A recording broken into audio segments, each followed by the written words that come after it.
afternoon, everyone. Thank you so much for joining us for yet another episode of the California Propertarian Podcast, abbreviated as CA Propertast. I am your host, Philip Young, and as you know, on this show, we strongly believe in the individual natural right to private property, that it proceeds from a divine source, God, our divine creator, and that it therefore may not arbitrarily be revoked by any man, especially the state itself, that the only just means an instrument by which it can be revoked is by due process of law.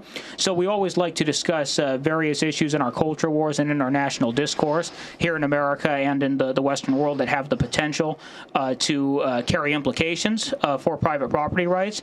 And today specifically, we're going to be discussing something that we didn't expect to be discussing. It's a little bit off the beaten path, but the demands of the moment necessitate that we dissect it. And that topic is going to be the recent assassination attempt on presidential candidate Donald Trump that was very nearly successful. It was a terrifying moment. And to discuss the different angles of this increasingly complex and convoluted situation, we brought on local pro-Trump activist Bonnie Wallace.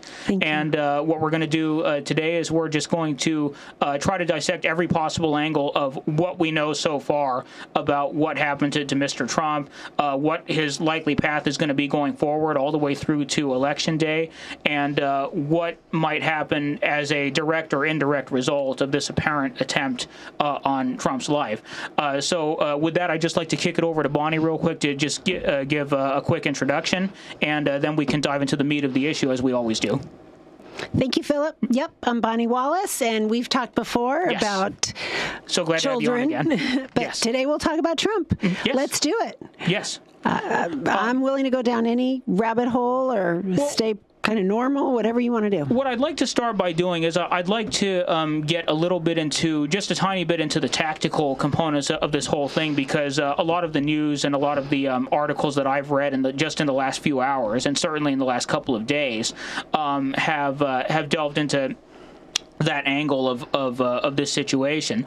So here's what we know: as always, whenever there is a president or a high-profile presidential candidate or somebody who is legally entitled to Secret Service protection who's going to be hosting an event like Trump was, the Secret Service is expected to coordinate with local law enforcement to provide comprehensive rings of security for that event and for that candidate. So it appears that the Secret Service was doing that here with the Butler Police Department. It was in Butler County, Pennsylvania, and probably also, I believe, also with elements of the Butler County Sheriff's Department, and probably also the Pennsylvania State Police. So that's what would be expected. Now, what we do know is that typically, especially for somebody of Trump's profile, he's one of the most famous men in the world, obviously one of the most prominent men in the world.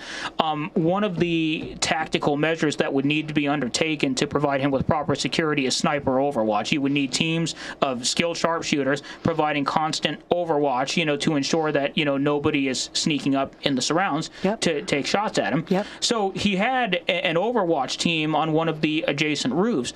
But the roof upon which the shooter, who allegedly is a 20-year-old individual named Thomas Matthew Crooks, was shooting from, that roof did not have a police officer or an agent on it to provide direct coverage.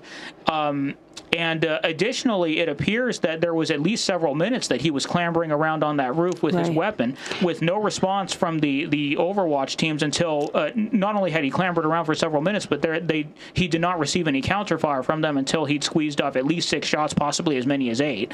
Sure. So Bonnie, if you could just tell us what facts like that tend to lead you to believe about what might have been the dynamics here. Well, I actually heard now that he was up there for 26 minutes. Oh, wow. Okay. Not just 2 or 3. Okay. I heard that people down on the ground were taking pictures of him, sending the pictures through their device to law enforcement.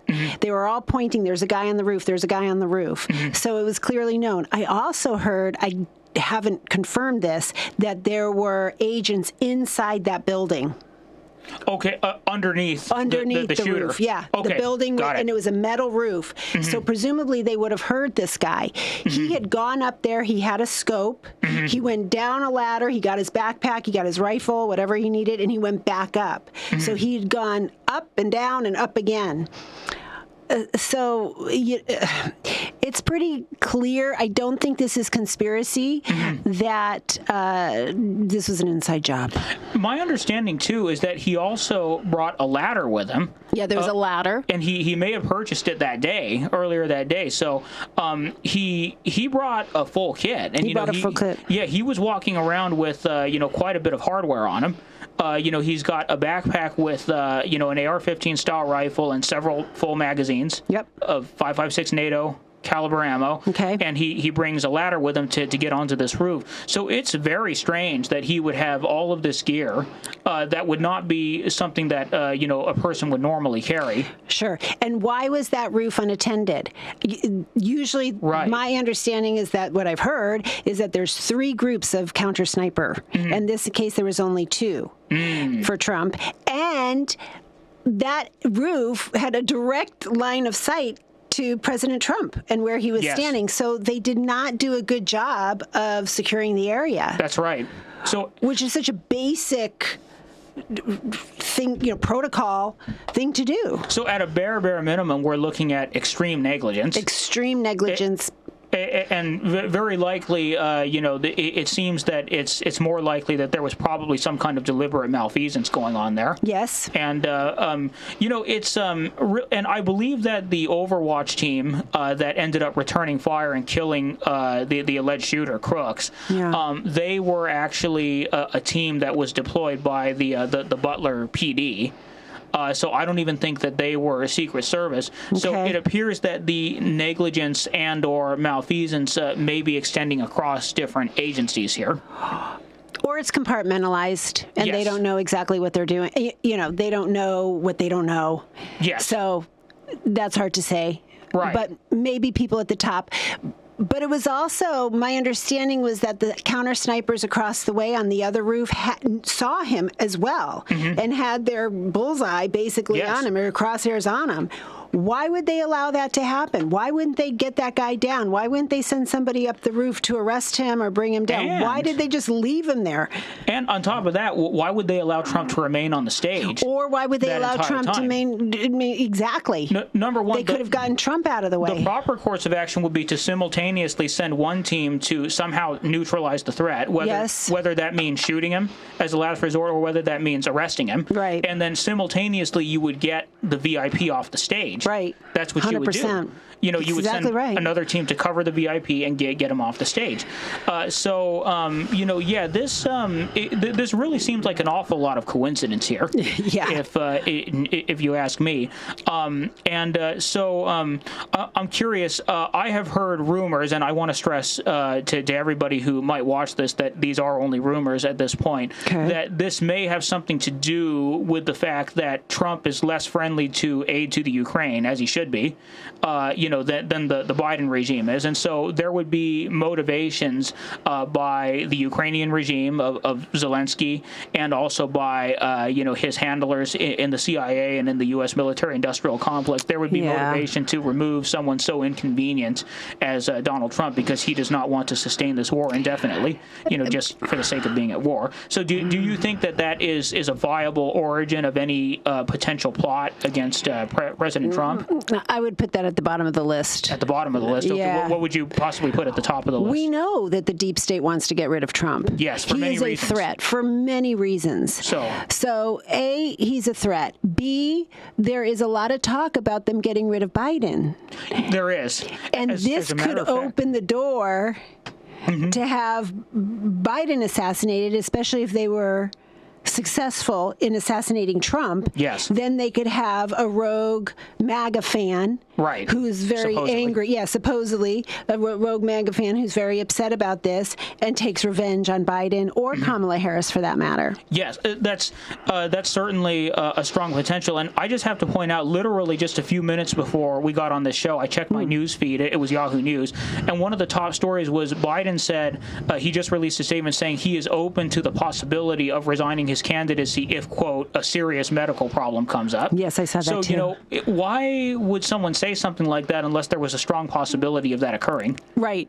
And he does have a medical issue. He has many medical problems. Medical up issues. until very, very recently, the mainstream media and his campaign and congressional Democrats refused to admit it. Exactly. He's standing strong. He's going to go all the way. Not only did they refuse to admit it, but they actively attempted to destroy the lives of anybody that even dared to broach the topic. Right. So they shouted that person down. They accused him of ageism. They accused him of, being far-right conspiracy theory, all the usual stuff to which we've grown so painfully accustomed.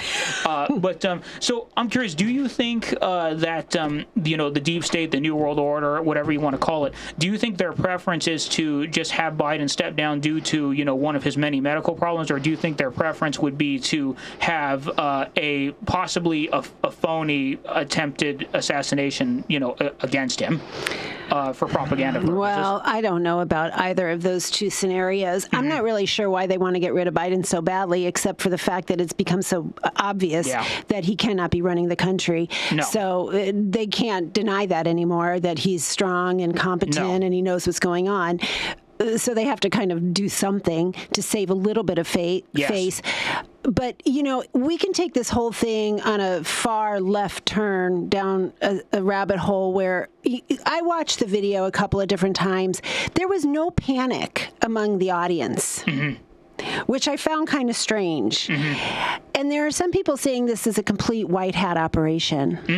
And of course, Trump being so defiant and coming out with his fight, and his beautiful silhouette there, the tableau of that photograph, which is amazing. And, I'm a huge Trump fan, and I don't want to believe that he was behind this in any way, shape, or form. And I also don't want to minimize the attack, and that I know, people would like to kill him. And we're seeing many people on the left saying, why did you miss? Why did you miss? How could you miss? How could you miss? On TikTok. On TikTok. Such an easy shot. How could you possibly miss this? Right.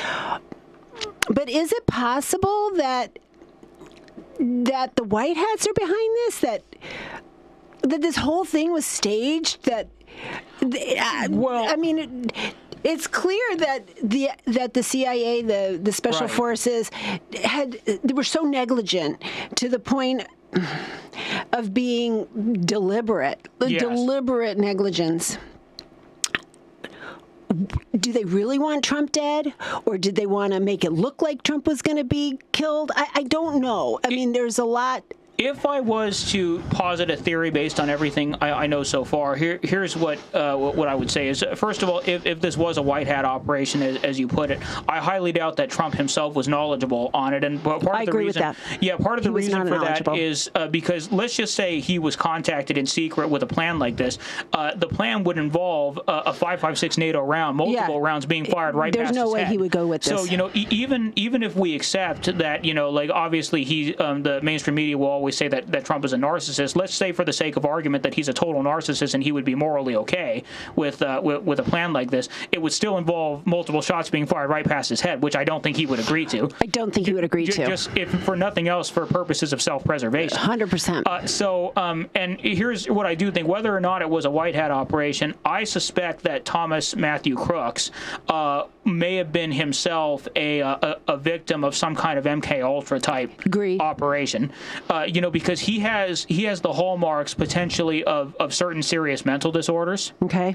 And he fits the profile of the type of person that was recruited into MK Ultra style programs. Like, for example, two other very famous individuals that we know of that were roped into programs like this and were horribly traumatized by it are Charlie Manson he was part of MK Ultra before he, ordered the Manson murders, and then as was the Unabomber Ted Kaczynski. Sure. He wasn't part of MK Ultra, but when he was I think it was when he was at UC Berkeley, he volunteered for a psychedelic substance experiment, Okay. and it was similar to MK Ultra. And he said afterward that he was horribly traumatized by it, worst experience he'd ever had in his life. And it is commonly believed that is part of what motivated him to end up, becoming the Unabomber. Okay. It was because of his disillusionment and his trauma at having been subjected to that. So I'm wondering if something similar happened to Thomas Matthew Crooks. And then the thought behind that would be if he's captured alive, he's so insane, that and none of what he says is going to be coherent or make any sense. So, if he talks about how he was part of a plot to take out Trump, by the deep state or whatever, he would just be written off, as it would be written off as the ravings of a madman. And if he's killed, which he was, he appears to have been killed at the scene, all the better. All the better. The secrets die with him. Exactly. But I also heard there was a getaway car. So for him? For him. Okay. So I think he thought that maybe he was going to get out alive. Oh, okay. I don't know if that's true, but that recently came out that there was a getaway car for him. That would change the game. That would change the game a little bit.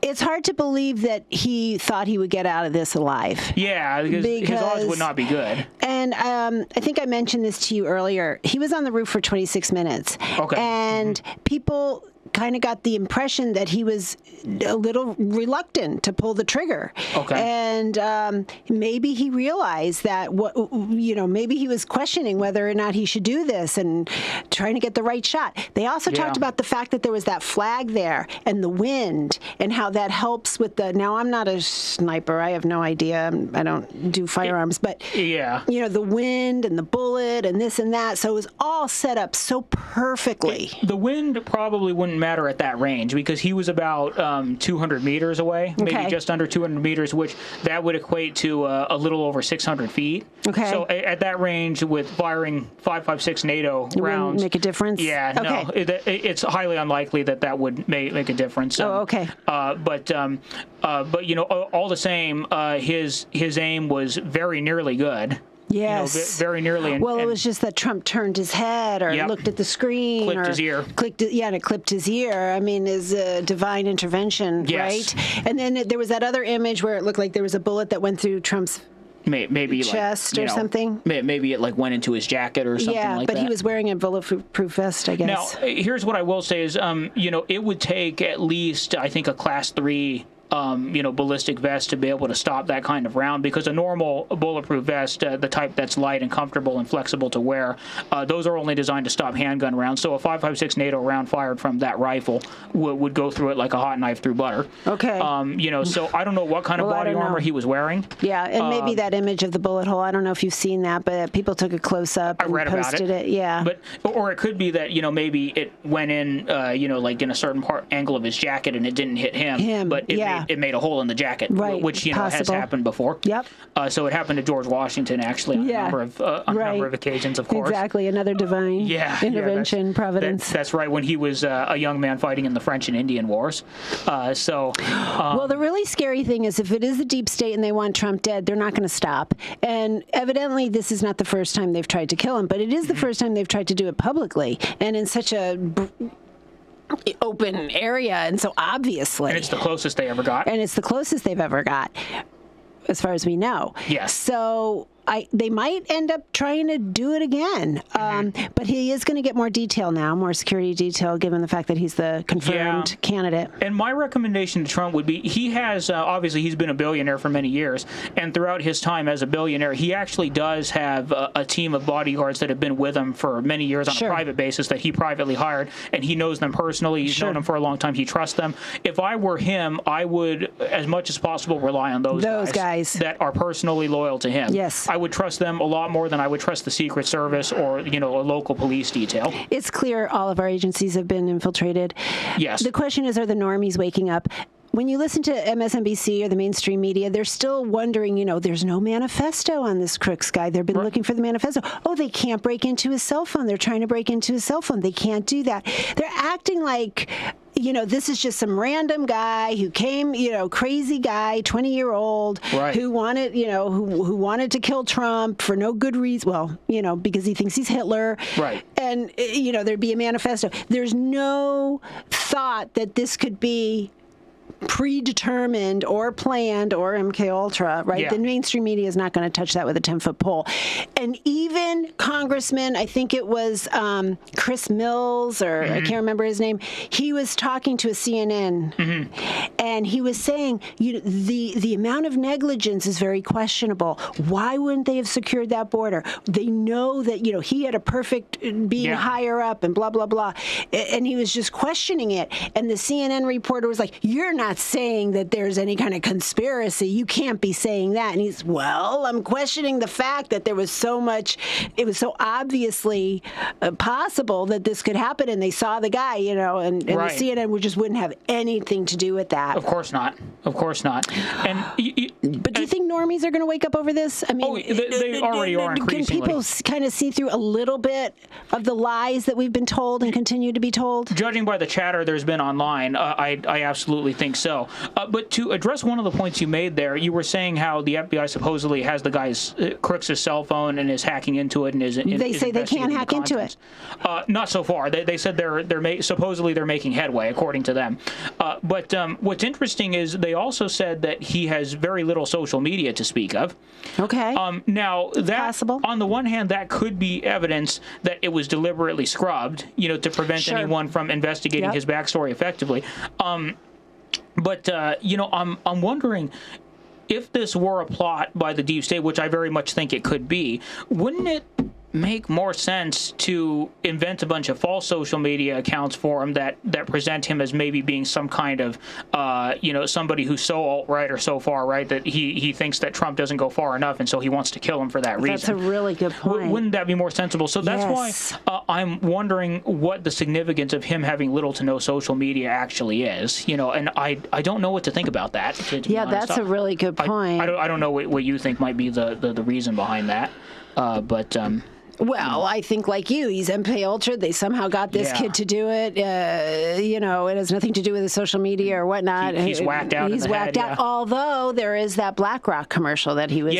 Yes, that's right. He was an extra, right? Yeah, he was sort of an extra. But he was sitting there, and he had kind of one little role where some guy points to him, or he points to him. I saw the commercial. It was like one line or something. I don't think he spoke. Oh, okay, he didn't. But speak. It wasn't like he was just sitting there doing nothing. He actually had like a small little role where, like, he turns around, he gives somebody a piece of paper or something like that, or points to something. BlackRock has a very strong incentive to want to remove somebody like Trump. Yeah. Because Larry Fink and BlackRock, they have globalist ambitions. Yep. They very much do. They are, from what I understand, they are very deeply involved with the Chinese Communist Party. Okay. And it is their goal to control as much real estate and as much farmland in this country as possible. And Trump's protectionist and nationalist policies are very much a threat to their neoliberal agenda. So if anybody would want Trump taken out, it would be people like them. Yes. So it does make one wonder if when Thomas Matthew Crooks was hired as like an extra for one of their commercials, that was when they kind of became aware of him and they said, maybe this would be a good candidate. For a black job, a shadow job, a black operation. And then they reeled him in and coerced or trained him, or who knows what they did. Because what we have to understand about MK Ultra style programs and those sorts of black ops is they don't choose people like you and me. They don't choose normies, we're not normies, but they don't choose people critical thinkers or people who they don't choose. They might choose people with high intelligence, like Ted Kaczynski. He was a genius. He had high intelligence, but they have to choose people that are psychologically prone to what they're trying to do. They have to have a very specific profile. And Thomas Matthew Crooks appears to have maybe had some kind of autism. Okay. And he appears to have had social difficulties with his peers, difficulty making friends. Yes. And, difficulty reading social cues. And so that's the profile that they tend to pick. Sure. Or trauma, kids with massive trauma. Or, yes. Yeah. And then they can manipulate them. Did he have a bad childhood? I don't know. I have no idea. I haven't read anything one way or the other. No, I don't know either. I have read, and again, this is only an initial report, but I have read that his parents apparently are Trump supporters. Okay. So And I also read that his parents said that he went missing and called the cops that day and said, our son is missing. Okay. They filed a missing persons report? Yeah, something like that. Okay. I don't know if that's true. I don't know if that's true. I read that the day before he had asked to, because apparently he used his father's AR-15 rifle, that he had asked to borrow his father's rifle. And then shortly before going to the event, he had purchased, a bunch of ammo. A pack of 50 rounds of it. Not a bunch, but a pack of 50 rounds. So that's one pack. It's not very expensive. All right. So, a 20-year-old like him could afford it. And I guess, did he take the rifle and then go missing? And then maybe that's why his parents were worried? Possibly. Well, in the small little clip, they said nothing about a rifle or anything. They just said nothing. And it was a very short little blurb that his parents had called and reported him missing prior to the rally. It would make sense if you were parents of a 20-year-old who maybe has some social difficulties and notice that the rifle has depression or anxiety, has some autism spectrum disorder. Yes. He's just said, he's just borrowed his dad's rifle. He said he was going to go to a shooting range and just shoot some paper targets with it. And then, your son who maybe has these problems, he borrows the rifle and then he goes missing. And then, that's, as a parent, you would worry about that. Sure. You would definitely have concerns, and it makes sense that they might call the police. Yeah. And, make a police... honestly... I don't know. My fear as his parents is, I guess my first thought would be, maybe he's planning on hurting himself. Yes. That would be my first thought. That's true. Yeah. And, it's... there's definitely, just as with the Las Vegas shooting, with that guy Stephen Paddock, there's a lot that isn't adding up. 100%. We can agree on. Just like JFK. Yeah. Mm-hmm. Yep, that's right. These things have been going on for a really long time. They certainly... And the CIA is behind almost all of them. Yes. Yeah, that's right. Well, because... And they're not lone lone shooters. No. No.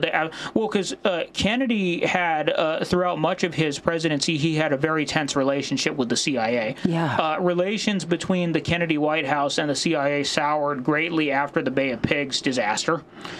And then the CIA also was in favor of increased U.S. military intervention in Vietnam. And Kennedy initially went along. He sent about, in 1963, I think there were about 16,000 U.S. military advisors in South Vietnam. Okay. So he initially went along, but when they started pushing for a full-scale, deployment of large numbers of conventional combat troops, Kennedy started to push back. He said, "No, I don't think that's a good idea." And they didn't like that at all. And then the kicker. Here was the kicker. I don't know how much you've read about this. The U.S. installed dictator of South Vietnam at the time was Ngo Dinh Diem, who a very right-wing guy, very anti-communist, but he was a strong man. He was a dictator. Okay. And the CIA installed him, and then he started not towing the CIA's line. He started not complying with them, so the CIA took out Diem. They shot him. That was 3 weeks before Kennedy himself was shot. Kennedy was very angry with the CIA for assassinating Diem. He thought it was reckless. He thought it was brutal, and he really thought that it didn't reflect well on the country.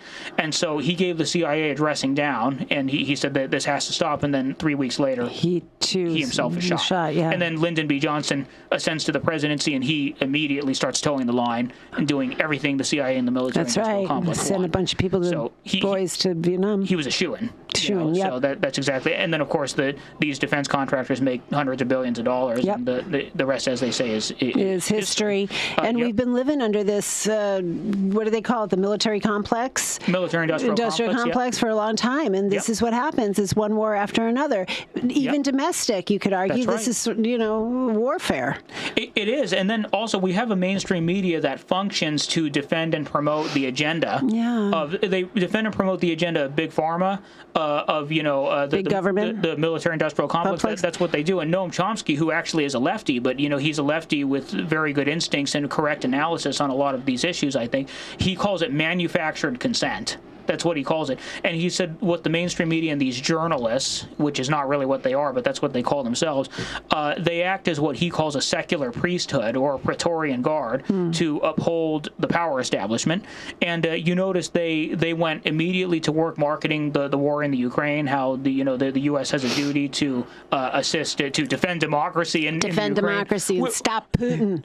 Which is farcical Stop Putin. when you consider that the Zelensky regime in the Ukraine is the polar opposite of a democracy. Exactly. I mean, we installed Zelensky. They had voted in somebody else. I can't remember his name, but the CIA installed him. Yeah, and the CIA installed him. So Nuland, Victoria Nuland, Victoria Nuland, the CIA, and Alexander Vindman, and they were also and they were also pushing for NATO. They were saying, Ukraine has to join NATO. Ukraine has to join NATO, and that was the red line for which Putin. Is a totally reckless provocation. Yeah, that goes against the Minsk pact. Well, and it's the only purpose that could serve is to inflame tensions in the region and possibly kickstart a wider war. And Putin didn't invade Ukraine. Ukraine pushed Putin into a corner by joining NATO. Or threatening to join NATO. Or threatening to join NATO. Yeah, that's true. And that whole part of Ukraine is Russian.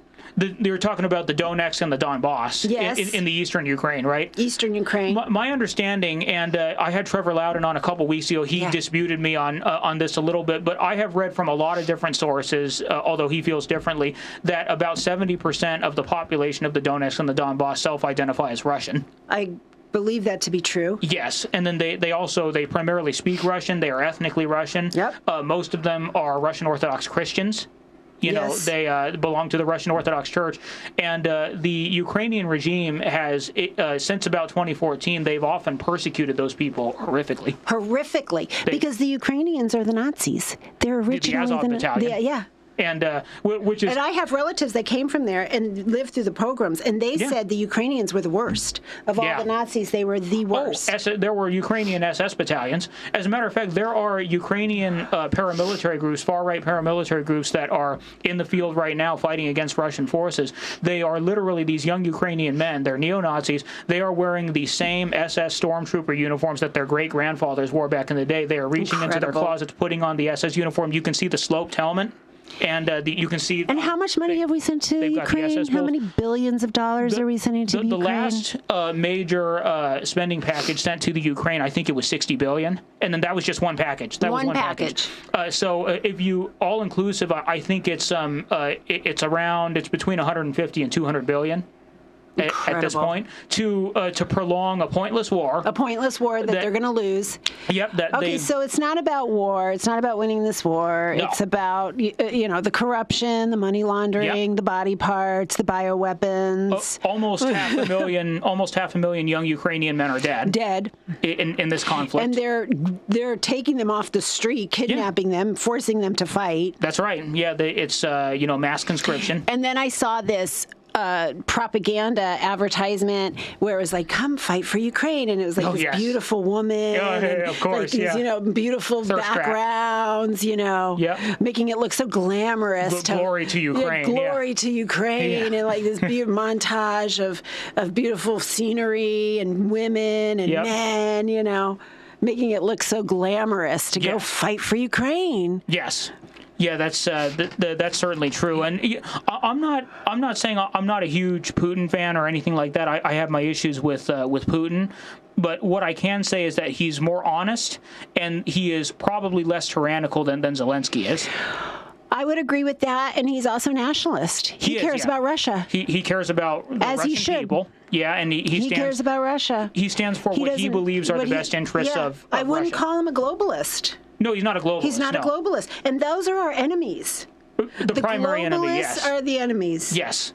Yeah, that's exactly right. And what I always love is how you have Nancy Pelosi up there saying we have to defend democracy in the Ukraine. It's like to call the Zelensky regime a democracy. They cancel elections routinely. Whenever they imprison journalists who even ask inconvenient questions. Yep. They shut down opposition media. The Ukrainian regime controls all the major media outlets in the country. Sure. They imprison dissenters, dissidents routinely, and they've outlawed the Ukrainian Orthodox Church.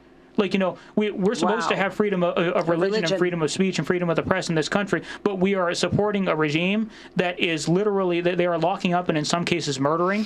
Well, look what they say about Trump. I mean, if Trump gets in, there's going to be no more democracy. No more democracy if Trump gets in. Yes. And first of all, we're not a democracy. No, we're a never republic. supposed to be. So I want democracy to be destroyed. But, yeah, right. But if we're going to assume... we need a representative democracy. We can call it a representative democracy. A republic, whatever. A republic. But the point is if we're going to assume, like, let's take the left in good faith just as a thought exercise here for a second. Let's assume, for the sake of argument, that democracy is a good thing and that it's worth defending. None of what the Zelensky regime does is remotely liberal democratic. True, and none of what Trump did was anti-democratic. Or unconstitutional. Well, he did some things that were unconstitutional, but much less so than his predecessors. Like he has a much better record of upholding the Constitution than his predecessors did. Okay. But obviously he did some things like the ban on bump stocks and the by executive order that wasn't constitutional, and also the aid package to the $110 billion aid package to Saudi Arabia that wasn't constitutional. But of course his Biden and also Trump's predecessors were generally a lot worse. So. Well, he's for free and fair elections. Well, he's not the answer. He's not trying to have mass mail-in ballots, to deliberately enable illegal immigrants and also felons and and people that aren't even alive, or people that have changed addresses to vote. He's not trying to do any of it because none of that's democratic. At least not if we're going to obviously accept the definition that we're given. Yeah. We have a situation where there's there can be 200 mass mail-in ballots going to a single address. That's right. Maybe a couple people living there. That's right. So, anybody could fill those out. Well, and we saw they scan in the same ballot over and over and over and over again. We saw that on TV. We saw that in Atlanta.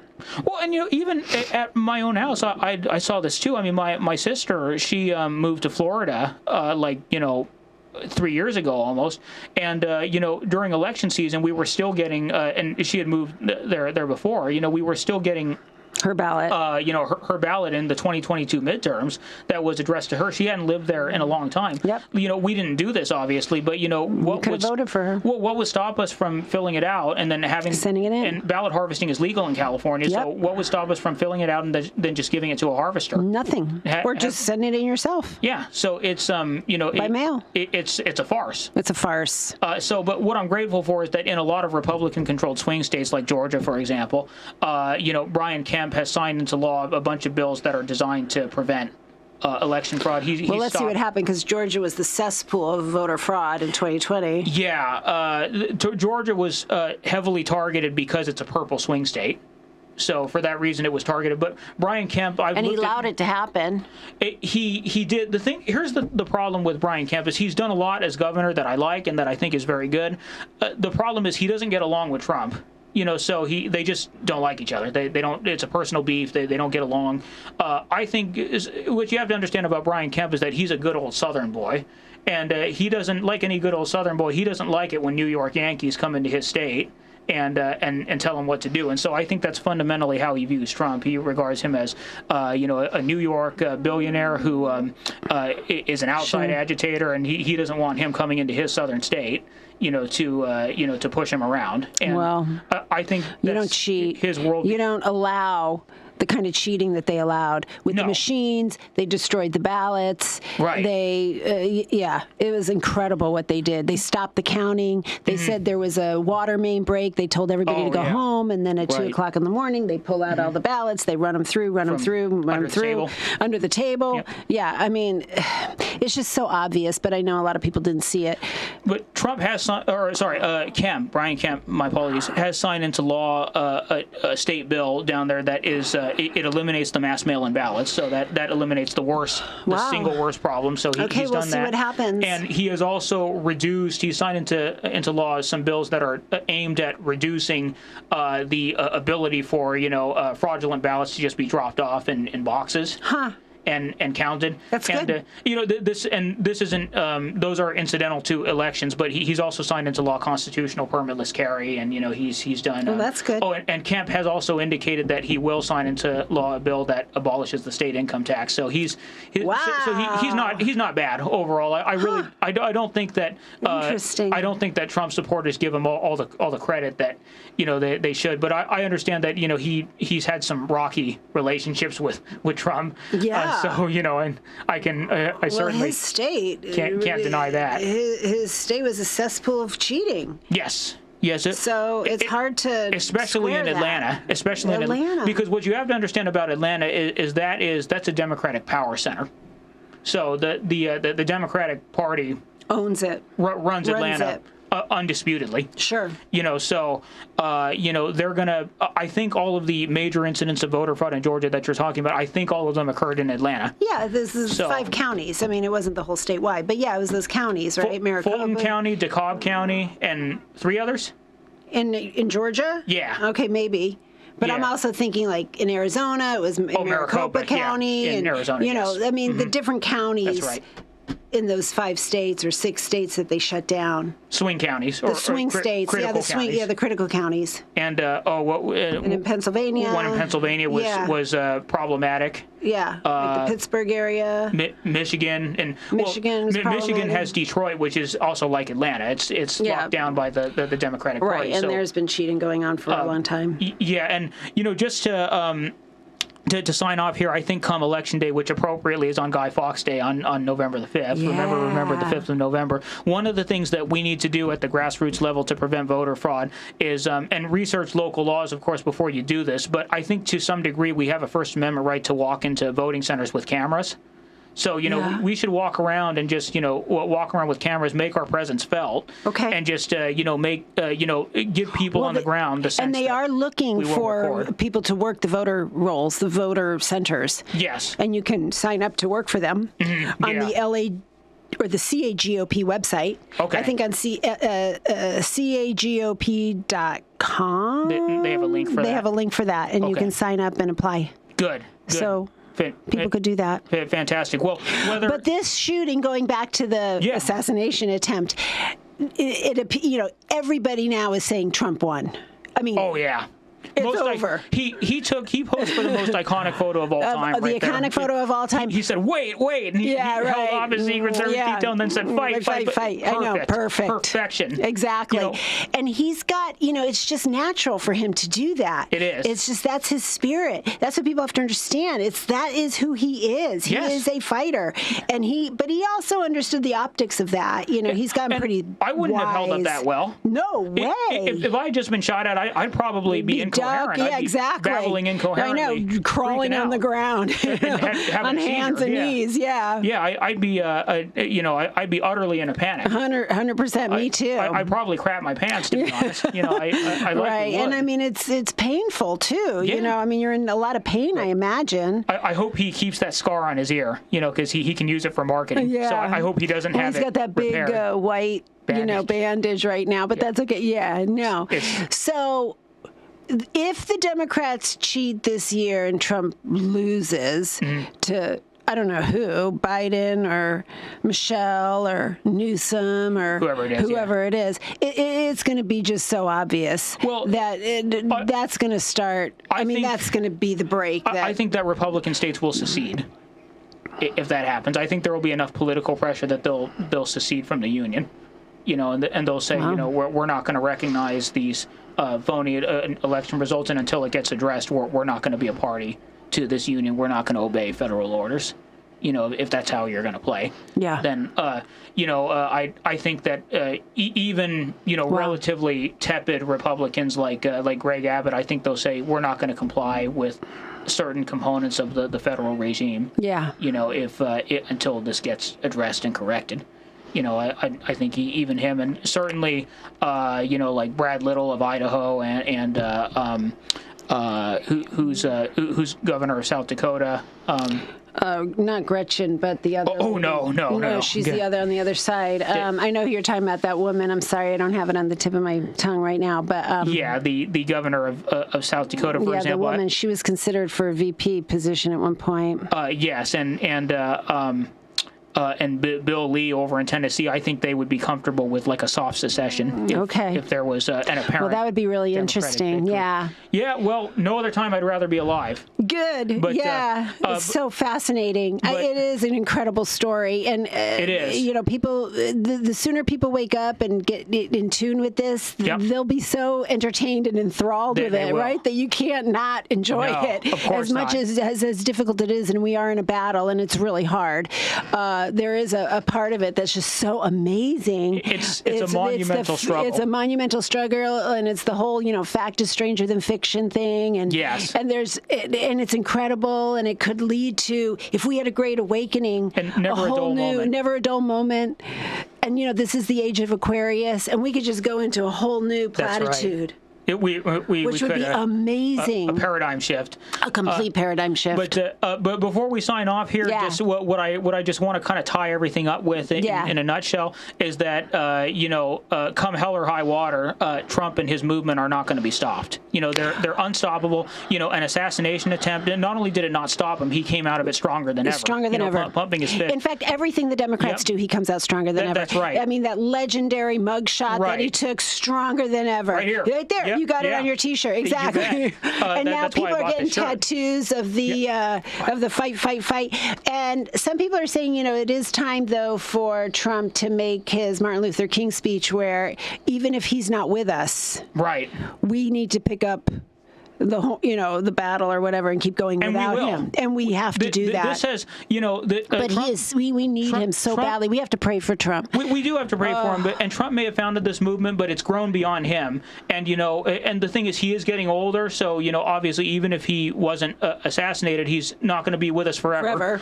So, we need to raise up warriors that are going to continue the fight. Right. With or without him. With or without him. And I think we're in the process of doing that. We've got people like Vivek. Yes. We've got people like Ron DeSantis. Yes.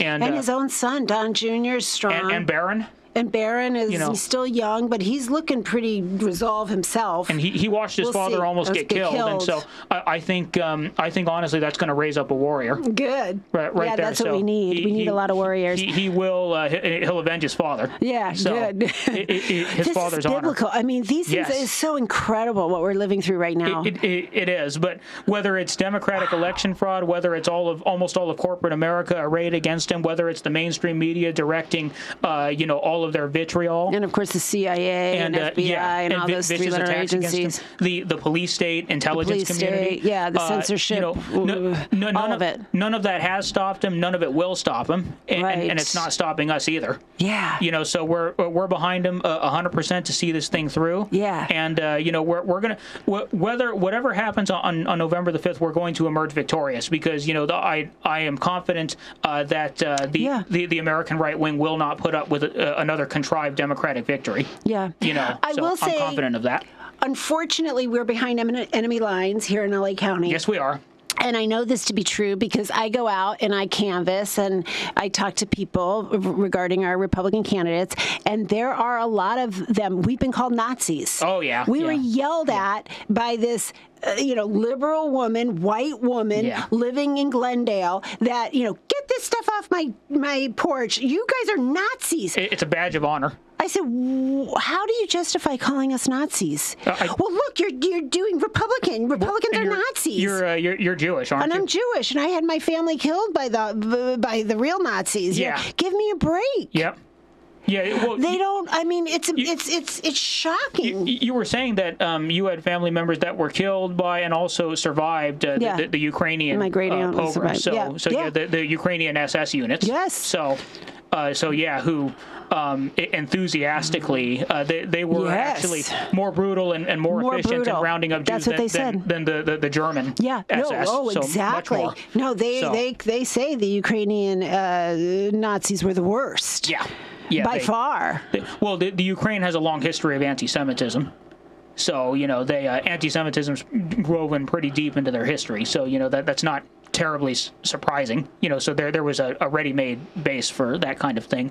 But the point is, but before we sign off here, Trump and his movement will emerge victorious. Yes. It'll do it, with or without him. And, with or without him, we're going to charge to victory. He's a revolutionary. And, as always, we just want to sign off with Sic Semper Tyrannis. Thank you, Bonnie, for joining us. You're welcome. And just keep the faith and just march right on. And God bless. Stay safe and stay free.